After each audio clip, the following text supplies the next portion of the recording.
કેમ છો? આપ સૌ મજામાં હશો?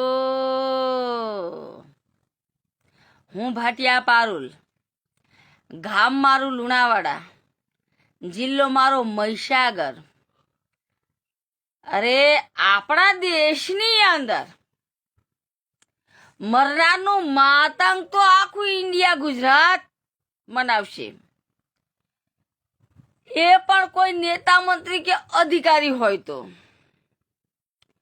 પણ જ્યારે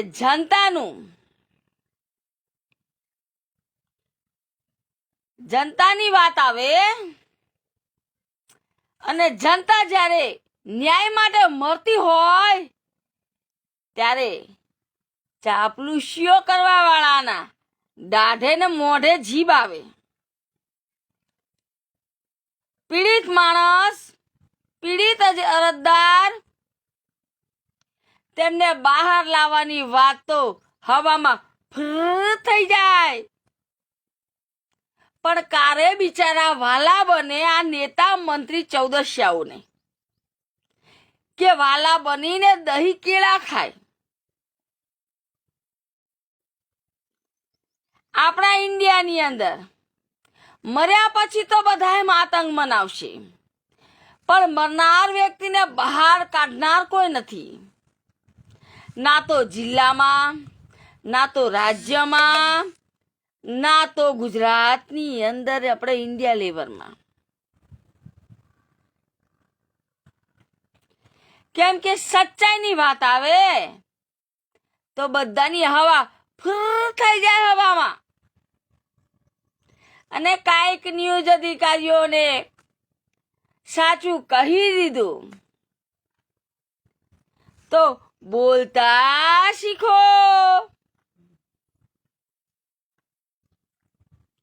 બોલતા શીખો. શાબાશ ન્યૂઝ અધિકારીઓ, શાબાશ. અરે તમને તો સેલ્યુટ કરવા પડે. અરે તમને તો ઇનામ મળવા પર જોઈએ કે જનતાની પીડાની અંદર તમારે બોલવાની હેસિયત નથી. અને સાચું કહે તેને બોલતા શીખવાડો. શું બોલતા શીખવાડવું છે ન્યૂઝ અધિકારીઓને? શું તમારા જેમ અમે તલવાર ચાટીએ અધિકારીઓના? શું તમારા જેમ અમે નેતા મંત્રીના તલવાર ચાટીએ, દલાલીઓ ચાટીએ? અરે ના સહન થતું હોય તો ફેંકી દો એ ભૂંગળા. જનહિતની રક્ષા કરતા ના આવડતી હોય તો ફેંકો એ ભૂંગળા.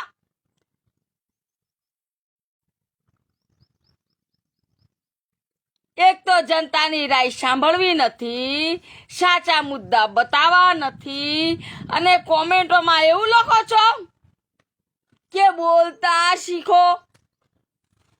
હવે આવું બોલનારાને હું એક શબ્દ કહું છું કે અમારા વિશે તમે શું જાણો છો?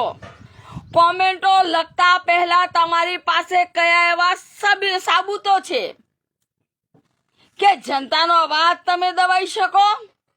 હવે કયા એવા સરકારના કાયદા અધિનિયમમાં છે? કયા હકથી બોલો છો? કયા પન્ના પર નિયમ છે? અરે શાલાઓ, ડૂબી મરો, ડૂબી ઢાંકણીમાં પાણી લઈ ડૂબી મરો. જનહિતની રક્ષા કરતા ના આવડતી હોય તો ડૂબી મરો. આખી જિંદગી આ નેતા મંત્રીના તલવા પણ ચાટશો ને તો ટાઈમ આવશે ને તો એ પણ તમારી ગાણ પર લાત મારશે. શરમ વગરનાઓ, નઠારાઓ, શરમ છે તમને? સાલા રિશ્વતખોરો, ગોદી મીડિયાઓ સાચા મુદ્દા બતાવવા નથી અને પૂછડી પટપટાવા નીકળ્યા છો. અરે ખમીરના તાકાત હોય તો આવો મારી સામે. એક એકને જવાબ મળશે. તાલુકાથી લઈ રાજ્યથી લઈ જિલ્લાથી લઈ સંસદ સુધીના. અરે દિલ્હી સંસદના પણ તમને પુરાવા મળશે, પણ તમે કાંઈ જ નહીં કરી શકો. ખાલી પૂછડી ઠીપ ઠીપ પટપટાવશો. અરે શાલા નઠારાઓ, ન્યાય કરતા ના આવડો તો ફેંકો કચરામાં ભૂંગળા. અધિકારીઓ પાસે દલાલીઓ કરવા તો ચાપલુસીઓ, લાઈન ટુ લાઈન મીડિયા, ગોદી મીડિયાઓ ગોઠવી અને તાલીઓ પાડવા તૈયાર થાવ છો. શરમ વગરનાઓ. શું તમે જનતાનું ખાખ રક્ષણ કરો છો? માનહાનિ લાગે. મીડિયા અધિકારીને પ્રશ્ન કર્યો, માનહાનિ લાગે. હવે કેવા મીડિયા અધિકારીઓને મરચા લાગે? જે વેચાયેલા હોય, જે દેશદ્રોહી હોય, જે દેશની અંદર રક્ષાના નામે ભક્ષણો કરતા હોય, સાચા મુદ્દાઓ હલાલ કરતા હોય,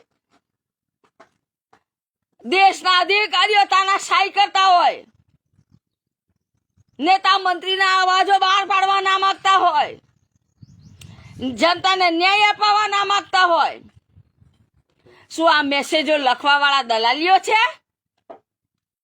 કેટલી કેટલી રિશ્વતો મળી છે હરામના બિલ્લાઓ.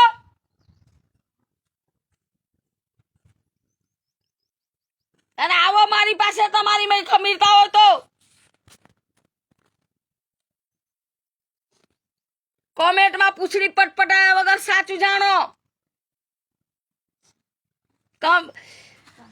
સાચું જાણવાની હિંમત હોય તો ખમીરતા બતાવજો.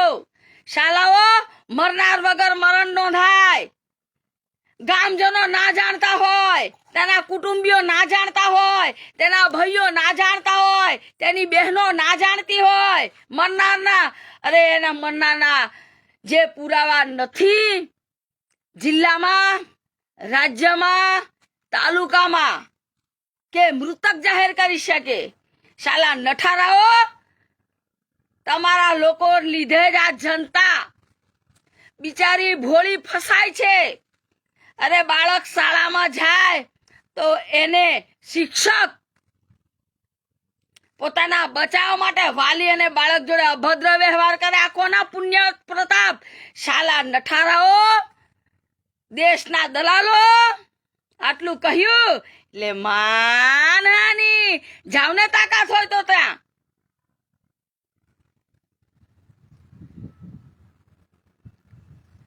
ત્યાં તો મોઢું બંધ થઈ જશે, મોઢામાં દહીં જામશે.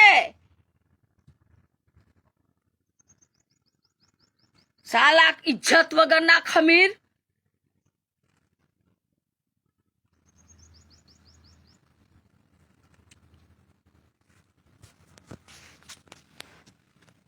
મને કાઈ કરે કરાવે તેના જવાબદાર આ મહીસાગર જિલ્લાના એસપી વડા, મહીસાગર જિલ્લાના કલેક્ટર વડા અને આપણા રાજ્યમાં હર્ષ રમેશભાઈ સંઘવી કેબિનેટ મંત્રી અને સીએમ ભૂપેન્દ્ર પટેલ દાદા ખાસ આ મારા મુદ્દાઓના જવાબદાર રહેશે. કેમ કે આ જ લોકોએ દેશની અંદર તમામ મુદ્દાઓ દબાવેલા છે અને દિલ્હી ગૃહ મંત્રાલયની અંદર ગૃહ વિભાગમાં ગુજરાતી ભાષા નથી સમજાતી. શાલાઓ મરી જાઓ. ચુલ્લુ ભર પાણીમાં ડૂબી મરી જાઓ. શાલાઓ, તમે તંત્ર ચલાવતા ના આવડે તો કાયદા જનતાને શીખવાડવા ના શીખો પડો. પહેલા તમે પગભર બનો, પછી જનતાને નાટક બતાવજો. મને કાઈ કરે તેના જવાબદાર આ જે નામ લીધા એ જ લોકો રહેશે. ખાસ મોદી, ફેકુ મહારાજ. કેમ કે આ લોકો તો તેમના બચાવ માટે ગરીબ જનતાનું શોષણ કરે, ગરીબ જનતાની હત્યાઓ કરાવે, ગેરકાનૂની વસ્તુ મૂકી ફસાવે, બોમ્બ બ્લાસ્ટ કરી આતંકવાદી ઠહેરાવે, દેશદ્રોહી ઠહેરાવે. સાલા નઠારાઓ, થોડીક તો શરમ કરો કે રાજ્યની અંદર, જિલ્લાની અંદર કે પછી આપણા દેશની અંદર પાકિસ્તાનની અને ઇન્ડિયાની જે ચેકપોસ્ટો છે, નઠારાઓ ત્યાં જઈને તપાસ કરો કે તમારા બાપ રાત દિવસ નોકરીની ફરજો ભજવે છે. એક બી બાજુથી ઘૂસણખોરો અહીંથી પાકિસ્તાન નથી જઈ શકતા કે પાકિસ્તાની ગુજરાતમાં નથી આવી શકતા. નઠારાઓ, વોટિંગ આવે, ચૂંટણી આવે તારે આવી જાય. હા, આતંકવાદીઓ આવી જાય, હુમલાવરો આવી જાય, છેલ્લે લાસ્ટમાં નીકળે કોણ?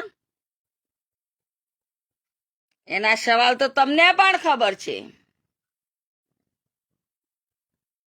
જય હિન્દ, જય ભારત.